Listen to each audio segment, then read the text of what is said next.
ચૈતર વસાવાને જેલ થયા બાદ આમ આદમી પાર્ટી વડોદરા દ્વારા વિરોધ પ્રદર્શન કરવામાં આવ્યું છે।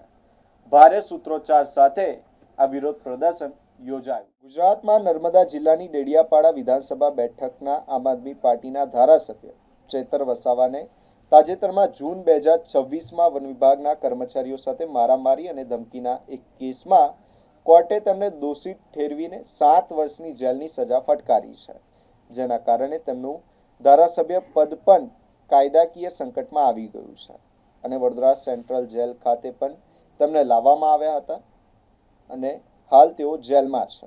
આ સુનાવણી બાદ ગુજરાતમાં ગરમાવો જોવા મળી રહ્યો છે।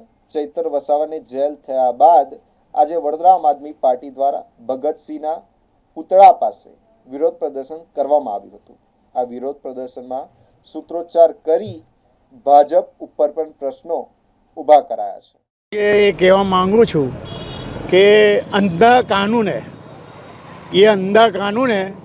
તો આજે 2 વર્ષની અંદર જ આ બધો કેસને રફે દફે કરવામાં આવે છે।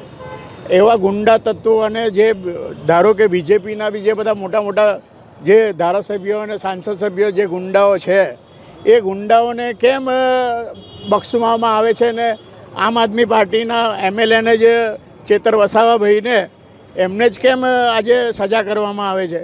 મેં એવું માનું છું કે જંગલ રાજ એ જંગલ જે સાચવે છે એ આદિવાસી સાચવે છે, કંઈ જંગલ કર્મચારીઓ સાચવતા નથી।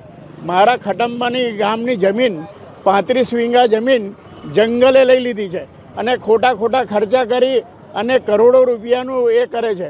એ સરહદભંગમાં ગયા છે 1980માંથી, તોય છતાં જો કશું કંઈ કરતા નહીં અને સરહદભંગમાં છે તોય છતાં બળજબરજસ્તી ખટંબાની જમીન 35 વીઘા જમીન લઈ લીધી છે। એટલે આ અંધા કાનૂન છે। એટલા માટે હું કહું છું કે આજે અમારો આ જે આમ આદમી પાર્ટી અને ચૈતર વસાવાભાઈને જલ્દી ન્યાય મળે અને તરત એમને છોડવામાં આવે। જય હિન્દ, જય ભારત।